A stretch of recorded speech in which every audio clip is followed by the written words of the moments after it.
नमस्कार, मैं पायल और आप देख रहे हैं DNN इंडिया। तारागढ़ पहाड़ी पर वन विभाग की जमीन पर किए गए अतिक्रमण को हटाने की कार्यवाही से पहले प्रशासन ने मौका मुआयना किया। इस दौरान जिला कलेक्टर, SP सहित वन विभाग के अफसर मौके पर पहुंचे और इस दौरान बड़ी संख्या में पुलिस जाब्ता भी मौजूद था। हालांकि फिलहाल कोई कार्रवाई नहीं की गई है। तारागढ़ पहाड़ी पर वन विभाग की जमीन पर किए गए अतिक्रमण को हटाने की कार्यवाही से पहले जिला प्रशासन ने मौका मुआयना किया। इस दौरान जिला कलेक्टर, SP सहित वन विभाग के अफसर मौके पर पहुंचे और इस दौरान बड़ी संख्या में पुलिस जाब्ता भी मौजूद था। हालांकि फिलहाल कोई कार्रवाई नहीं की गई है। Collector Lokbandhu, SP Vandita Rana, CCF ख्याति माथुर आदि पुलिस व प्रशासनिक अफसरों के साथ तारागढ़ पहुंचे और पहाड़ी पर अतिक्रमण कर बनाए गए मकान व दुकानों को देखा। कलेक्टर लोकबंधु ने बताया कि पुलिस व वन विभाग की टीम के साथ संयुक्त रूप से निरीक्षण किया गया है। वन विभाग ने नोटिस देकर कोर्ट की ओर से पूरी कार्यवाही की गई और अतिक्रमण हटाने के लिए ऑर्डर कर दिए गए। इसी क्रम में जाब्ता व मजिस्ट्रेट मांगे गए थे और इसको लेकर मौका देखा गया है। कुछ लोग कोर्ट भी गए हैं और जैसा भी डिसाइड होगा बता दिया जाएगा। जहां आपको बता दें कि वन विभाग ने तारागढ़ क्षेत्र की सरकारी जमीन पर अतिक्रमण मानते हुए करीब 200 लोगों को नोटिस जारी किए थे। इसमें से 38 मामलों में सुनवाई SCF कोर्ट में हुई। यहाँ अतिक्रमण मानते हुए इनको हटाने के ऑर्डर भी दिए गए। इनमें से कुछ लोगों ने अब कोर्ट की शरण भी ली है।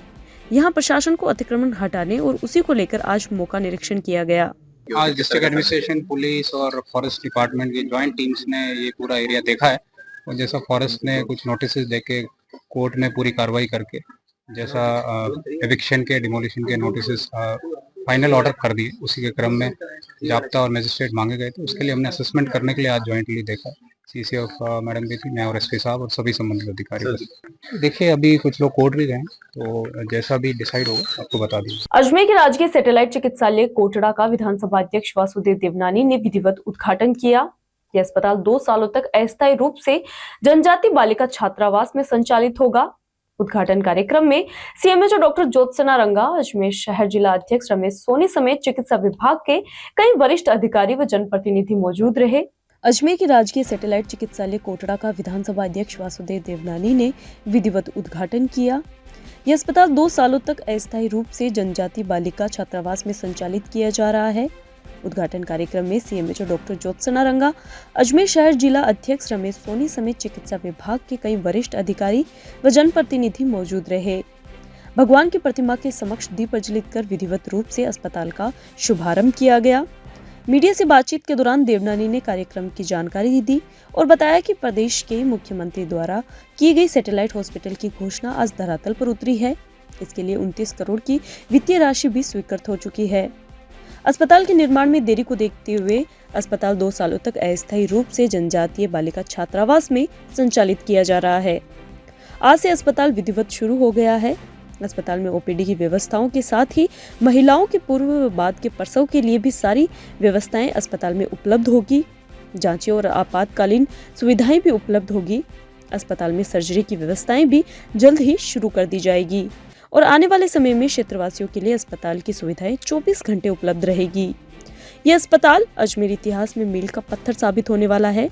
इस अस्पताल से आसपास के क्षेत्रवासियों के साथ ही पूरे उत्तर विधानसभा क्षेत्र के लोगों को सुविधाएं प्रदान होगी।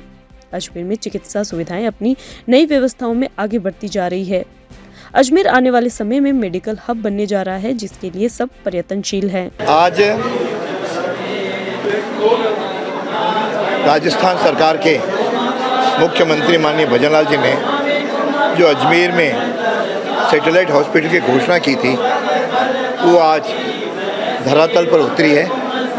इसके लिए वित्तीय स्वीकृति भी लगभग 29 करोड़ की जारी हो गई और उसका श्री गणेश की बिल्डिंग का हो गया। क्योंकि PSC था, स्थान छोटा था और बिल्डिंग बनने में समय लगने वाला दिखा, उस आधार पर यह हॉस्टल जो यहाँ पे ST का छात्राओं का हॉस्टल था, उसको राज्य सरकार से हमने 2 वर्ष के लिए हमको अस्पताल चलाने के लिए मिला है। जब तक वो बिल्डिंग मिले तब तक अस्पताल यहीं चलेगा और यह हॉस्पिटल आज से प्रारंभ होने जा रहा है। जहाँ पे ओपीडी की सुविधाएं भी होंगी, महिलाओं के प्रसव, पूर्व प्रसव बाद की भी सारी यहाँ पे व्यवस्थाएं होंगी, जांचें भी होंगी और आपातकालीन सुविधाएं भी धीरे धीरे बढ़ा रहे हैं और कुछ दिनों के बाद सर्जरी भी यहाँ पे शुरू हो जाएगी और यह धीरे धीरे अस्पताल कुछ दिनों के बाद 24 घंटे यहाँ के क्षेत्रवासियों को सुविधाएं देगा। मुझे लगता है ये अजमेर के इतिहास में मील का पत्थर साबित होगी। जब बिल्डिंग बन जाएगी तो वहाँ शिफ्ट भी करेंगे और मुझे लगता है कि यह अस्पताल यहाँ के जो माननीय मोदी जी का सोच है हर व्यक्ति को स्वास्थ्य सेवाएं मिलें, उसमें ये अपने उद्देश्य की पूर्ति भी करेगा। एक क्षेत्र में वासियों को तो लाभ मिलेगा ही, लेकिन पूरे उत्तर क्षेत्र के लोगों को लाभ मिलेगा और धीरे धीरे हम व्यवस्थाओं को विस्तार कर रहे हैं। अभी क्षेत्र के अंदर 4 से 5 जनता क्लिनिक भी चल रहे हैं। जेएलएन हॉस्पिटल को भी हम मजबूत कर रहे हैं। तो अजमेर की चिकित्सा सुविधाएं अपने नए कलेवर में, नई व्यवस्थाओं में सारे आगे बढ़ती जा रही हैं। मुझे लगता है कि आगामी कुछ समय में अजमेर एक तरह से मेडिकल हब भी बनने जा रहा है। उसके लिए हम सब प्रयत्नशील हैं और आज इस हॉस्पिटल के प्रारंभ में मैं यहाँ की जनता को ये अस्पताल समर्पित कर रहा हूँ और हम सब लोग मिलकर के अपनी चिकित्सा सुविधाओं के बढ़ोतरी होकर के स्वस्थ रहने का कामना करते हैं। प्रदेश महिला कांग्रेस की अध्यक्ष सारिका सिंह शनिवार को अजमेर पहुंची। सारिका सिंह अजमेर शहर महिला जिला अध्यक्ष लक्ष्मी बुंदेल के पदभार ग्रहण और नारी न्याय कार्यक्रम में शामिल हुई। राजस्थान प्रदेश महिला कांग्रेस की अध्यक्ष सारिका सिंह शनिवार को अजमेर पहुंची। सारिका सिंह अजमेर शहर महिला जिला अध्यक्ष लक्ष्मी बुंदेल के पदभार ग्रहण और नारी न्याय कार्यक्रम में शामिल हुई। कांग्रेस महिला प्रदेश अध्यक्ष सारिका सिंह ने बताया कि अजमेर में लक्ष्मी बुंदेल को महिला कांग्रेस का अध्यक्ष बनाया गया। आज उनके पदभार ग्रहण और नारी न्याय कार्यक्रम में वह शामिल हुई है। सिंह ने कहा कि पूरे देश में ऐसा कोई प्रदेश नहीं जहां महिलाओं के साथ अत्याचार नहीं हो रहे हैं। दुष्कर्म की घटना होने के बाद भी पीड़ितों को समय पर न्याय नहीं दिया जा रहा है। ऐसी विपरीत परिस्थितियां डबल इंजन की सरकार के अंदर ही हो रही है। किसी को पता नहीं लॉ एंड ऑर्डर कैसे मेंटेन किया जाता है। मंत्री को ये तक नहीं पता रहता है कि उनके राइट्स क्या हैं। मुख्यमंत्री को ये पता नहीं कि मुझे किस तरीके से काम करना है। ब्यूरोक्रेसी शासन में हावी है। सारिका सिंह ने कहा कि अभी बरसात का मौसम है, जिसकी वजह से अजमेर शहर के हालात बेहद खराब है। महिला कांग्रेस की नवनियुक्त जिला अध्यक्ष पार्षद भी हैं, जो उनको लक्ष्मी बुंदेल जी को नियुक्त किया है, तो उनके पदभार ग्रहण कार्यक्रम में और एक राहुल जी का जो सपना है नारी न्याय, वो कार्यक्रम नारी न्याय और पदभार ग्रहण कार्यक्रम दोनों यहाँ लक्ष्मी बुंदेल जी ने रखे हैं। और उसी कार्यक्रम में शिरकत करके आज अजमेर के इस ख्वाजा साहब जी और ब्रह्मा मंदिर पुष्कर की इस पावन धरती में आज मैं आई हूँ। मैडम, राजस्थान में लगातार महिलाओं पे अपराध हो रहे हैं, क्या कहना चाहिए आप? देखिए, वो मैं मीडिया के मेरे जो साथी हैं उनके माध्यम से भी कहूँगी कि हर दिन आप ही देख रहे हैं, आपके मीडिया में ये चीज़ें छप रही हैं कि ऐसा कोई न सिर्फ राजस्थान बल्कि पूरे देश में ऐसा कोई प्रदेश नहीं है जहाँ पर महिलाओं के साथ क्रूर बिल्कुल अत्याचार नहीं किए जा रहे हैं, दुष्कर्म की घटनाएं नहीं हो रही हैं। और दुष्कर्म की घटना हुई, अत्याचार हुआ, लेकिन उसके बावजूद पीड़िताओं के साथ में भेदभाव किया जाता है, उनको न्याय सही समय पर नहीं दिया जाता है, उनको सुना नहीं जाता है। तो ये एक ऐसी विपरीत परिस्थिति इस डबल इंजन की सरकार के अंदर, चाहे आप राजस्थान की बात करें तो हर दिन, चाहे अलवर को ले लीजिए, धौलपुर को ले लीजिए, भरतपुर को ले लीजिए, जयपुर को ले लीजिए, आप कोई भी ऐसा, अजमेर को ले लीजिए, कोई भी ऐसा क्षेत्र होता है। मैं आज अजमेर में आई हूँ, आप अजमेर के अंदर देखिए कि हर दिन आप चाहे वो स्कूल की बच्चियां हैं, कॉलेज जाने वाली बच्चियां हैं, घरेलू महिलाएं हैं, सबके साथ दुष्कर्म, अत्याचार और अपराध की घटनाएं बहुत बड़ी संख्या में राजस्थान में हो रही हैं। आंकड़े भी ये बता रहे हैं कि पिछले 14 महीने में जो यहाँ पर महिला अत्याचार है उसके अंदर बहुत तेज़ी से वृद्धि हुई है। तो सरकार सोई हुई है, पर्ची की सरकार है और भजन, भाषण और भ्रमण सिर्फ इन्हीं के अंदर सब चीज़ें चल रही हैं। इनको पता है नहीं कि किस तरीके से लॉ एंड ऑर्डर मेंटेन किया जाता है। मंत्रियों को ये पता नहीं है कि उनके क्या राइट्स हैं जिनको वो एग्जीक्यूट कर सकते हैं। मुख्यमंत्री को ये पता नहीं है कि मुझे किस तरीके से काम करना है। सुनने में आता है, आप ही मीडिया के बंधुओं के थ्रू ही मुझे पता लगता है, हम लोग पढ़ते हैं कि जो ब्यूरोक्रेसी है वो इतनी ज़्यादा शासन के हावी है कि क्योंकि जनप्रतिनिधियों की चल ही नहीं रही है, सुनवाई नहीं हो रही है, इसलिए जनता के किसी भी तरीके से जनता को कोई रिलीफ नहीं है। जनता 14 महीने से राजस्थान की जनता त्रस्त है, चारों तरफ त्राही त्राही है। आप अभी के अगर लें तो बरसात का मौसम है, चारों तरफ गड्ढे हैं। आप अजमेर की अगर बात करते हैं तो वाटर लॉगिंग की समस्या से कैसे यहाँ की जनता त्रस्त है। जबकि मैं आपको बताना चाहूँगी कि अजमेर के अंदर तो ट्रिपल इंजन की सरकार है, जहाँ पर देश के अंदर मोदी जी हैं, प्रदेश के अंदर भजन लाल जी हैं, और आपके यहाँ पर सारे के सारे हमें तो सिर्फ एक विकास जी कांग्रेस का झंडा बुलंद किए हैं, बाकी सारी जो विधानसभाएं हैं 8 में से 7 पर उस पर आपके चुने हुए बीजेपी के प्रतिनिधि हैं, सांसद आपके बीजेपी के हैं। यहाँ पर बोर्ड है जो नगर पालिका में, नगर परिषद में जो भी वो सारे बीजेपी के हैं। तो फिर और जो हमारे चुने हुए पार्षद जो कांग्रेस के हैं उनको आप लालच दे करके, उनको बहका करके उनको भी आप बीजेपी में मिला दिए हो, तो फिर सारी जिम्मेदारी आप देखिए ना किसकी बनती है। पुल टूट रहे हैं, उनकी कोई सुनवाई नहीं है, उनके ऊपर कोई किसी तरीके की जुडिशियल जो इंक्वायरी है वो नहीं हो रही है, जवाबदेही तय नहीं हो पा रही है कि किसकी गलती है, उसको दंडित किया जाए।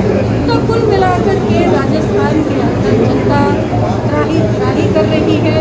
यहाँ पर जो शासन और सरकार नाम की चीज़ है वो दिया लेकर ढूंढने से भी मिल नहीं रहा है। और बात अगर हम करते हैं कांग्रेस की तो हम विपक्ष में हैं, लेकिन फिर भी लगातार 14 महीने से हमारे तमाम नेता, चाहे वो देश स्तर के हैं, चाहे वो राज्य स्तर के हैं और चाहे वो जिले स्तर के हैं। अगर हम जिले की बात करते हैं तो आप धर्मेंद्र जी को ले लीजिए, यहाँ के जिलाध्यक्ष को ले लीजिए, द्रौपदी जी को ले लीजिए, सारे तमाम नेता, विकास जी को ले लीजिए, वो सब यहाँ पर बैठे हैं, यहाँ की लड़ाइयाँ लड़ रहे हैं और जनता को दिल दिलाने के लिए कोशिश कर रहे हैं। हर समय जनता की समस्याओं को उठाने का प्रयास कर रहे हैं। नेता प्रतिपक्ष द्रौपदी कोली ने कहा कि आज लक्ष्मी बुंदेल को अजमेर शहर महिला कांग्रेस की अध्यक्ष का पदभार ग्रहण करवाया गया है, जिसके तहत आने वाले समय में महिलाओं व आम जनता के मुद्दे सरकार के समक्ष रखे जाएंगे। आज हमारे प्रदेश अध्यक्ष महिला विंग के प्रदेश अध्यक्ष सारिका सिंधिया और जो अजमेर की जिला अध्यक्ष लक्ष्मी बुंदेल जी वो उनका शपथ ग्रहण समारोह किया गया है, जिससे कि आने वाले समय में महिलाओं की पूरी टीम बनाकर महिलाओं के जो मुद्दे हैं, जो जनता के मुद्दे हैं, उनको उठाए और सड़कों पर उनके लिए लड़ाई लड़े। इसके लिए आज शपथ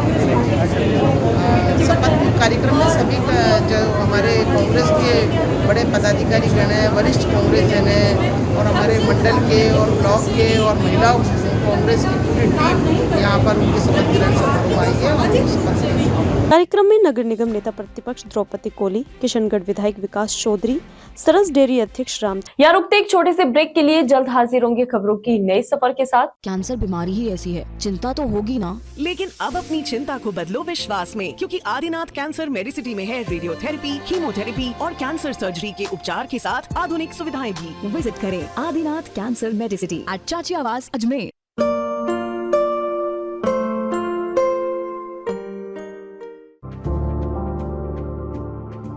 Excited? Holidays will be very boring for me.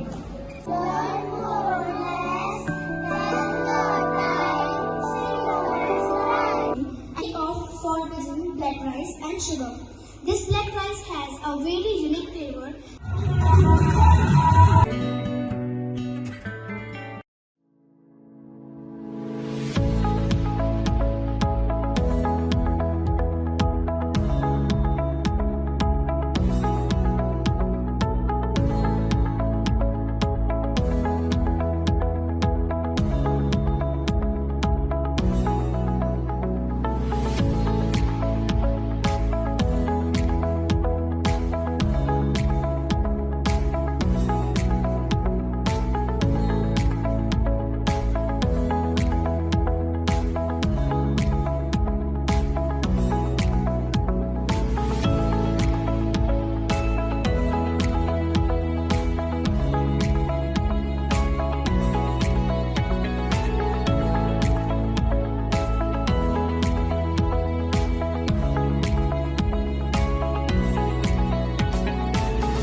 Bharat सरकार द्वारा आयोजित 16वें रोजगार मेले के तहत आज अजमेर मंडल रेल प्रबंधक कार्यालय की विशिष्ट प्रशिक्षण संस्थान में युवाओं को नियुक्ति पत्र बांटे गए।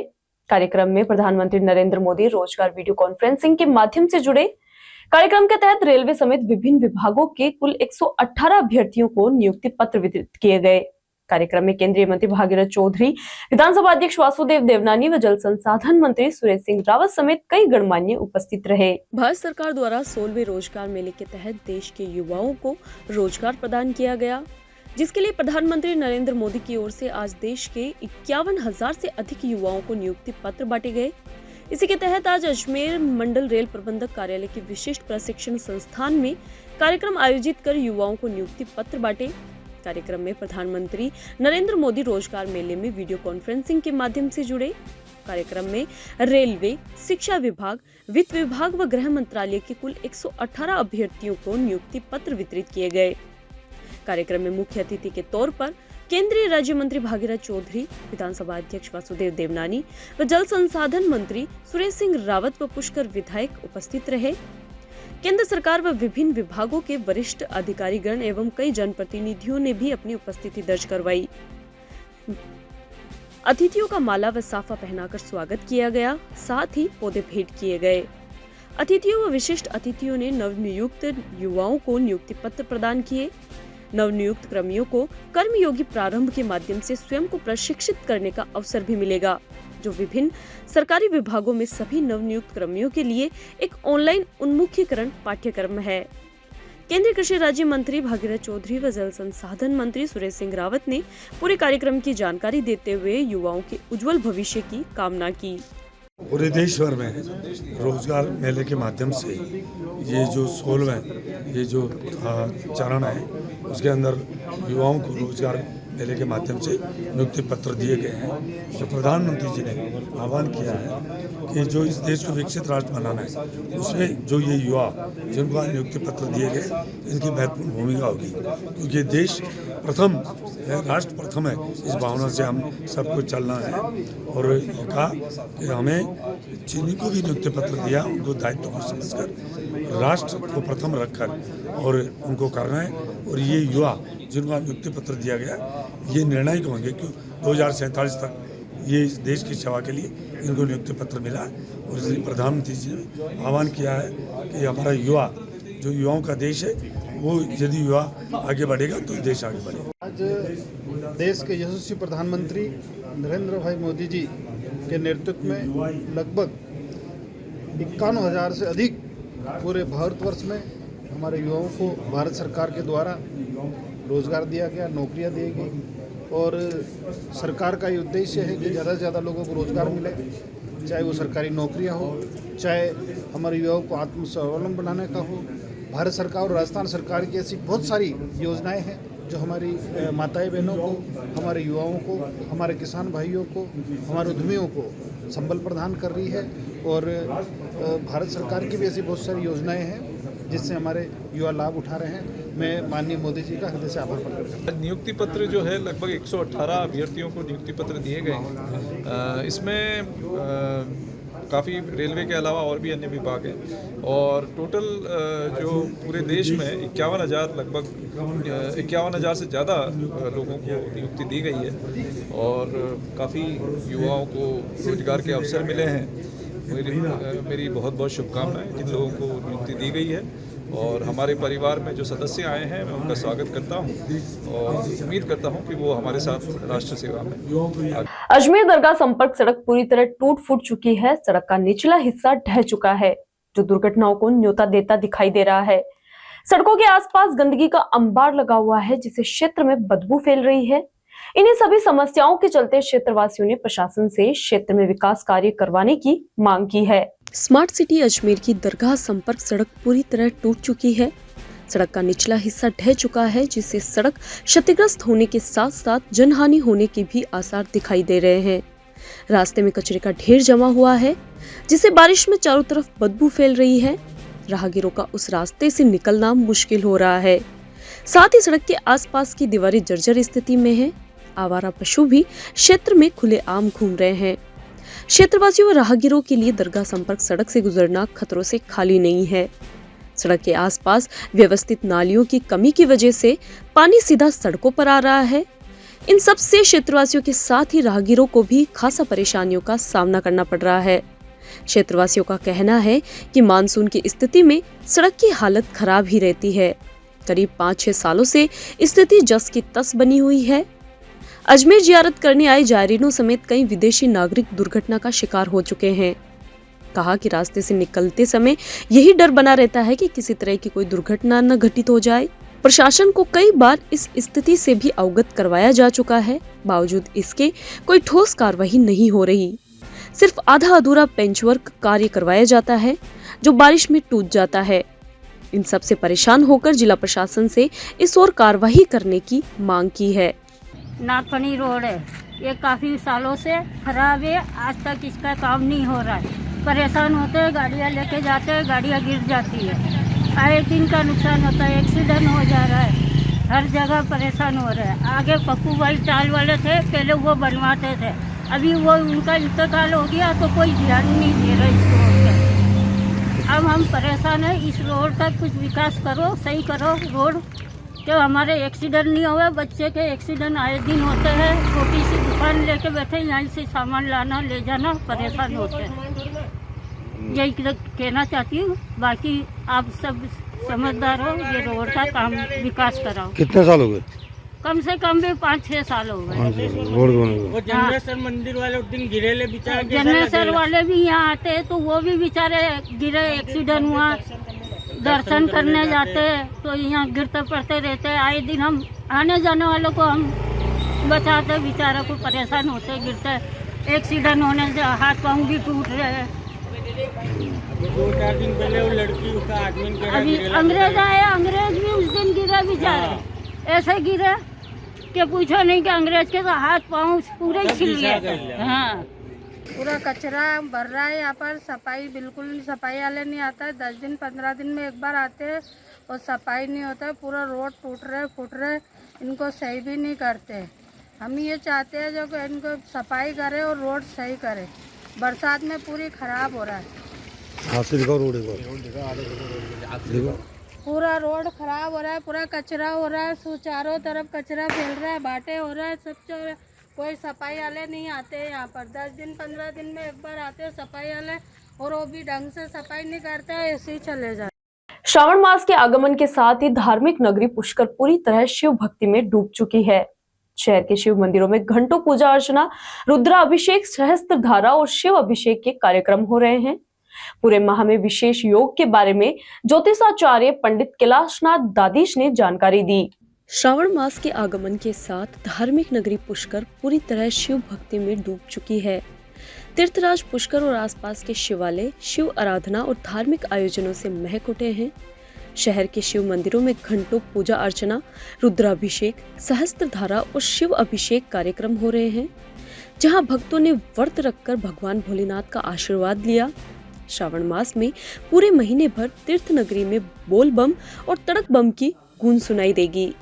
श्रद्धालु शिवालयों में विशेष अनुष्ठान कर भोलेनाथ को प्रसन्न करने का प्रयास करेंगे। सरोवर से जल भरकर कावड़ लेकर निकले भक्त पूरे वातावरण को शिव में कर देंगे। शहर में कावड़ यात्रियों के वस्त्रों और पूजन सामग्री के लिए दुकानें भी विशेष रूप से सजाई गई। ज्योतिषाचार्य पंडित कैलाशनाथ दादीश ने बताया कि इस बार श्रावण मास में 4 सोमवार, 2 प्रदोष, 2 नाग पंचमी, स्वार्थ सिद्धि योग के 10 विशेष दिन, अमृत योग, गुरु पुष्य योग, रवि पुष्य योग जैसे कई शुभ संयोग बन रहे हैं। इसके अतिरिक्त द्विपुष्कर और त्रिपुष्कर योग के साथ ही भद्रा, पंचक, हरियाली तीज, विनायक चतुर्थी, तुलसीदास जयंती, रक्षाबंधन और पूर्णिमा जैसे महत्वपूर्ण पर्व भी श्रावण में आएंगे, जो इसे और भी पवित्र बना देंगे। ये अति प्राचीन अटवटेश्वर महादेव मंदिर है। ये स्वयंभू है, ये सत्यतीर्थ से है और श्रावण मास में हर भक्त लोग आते हैं।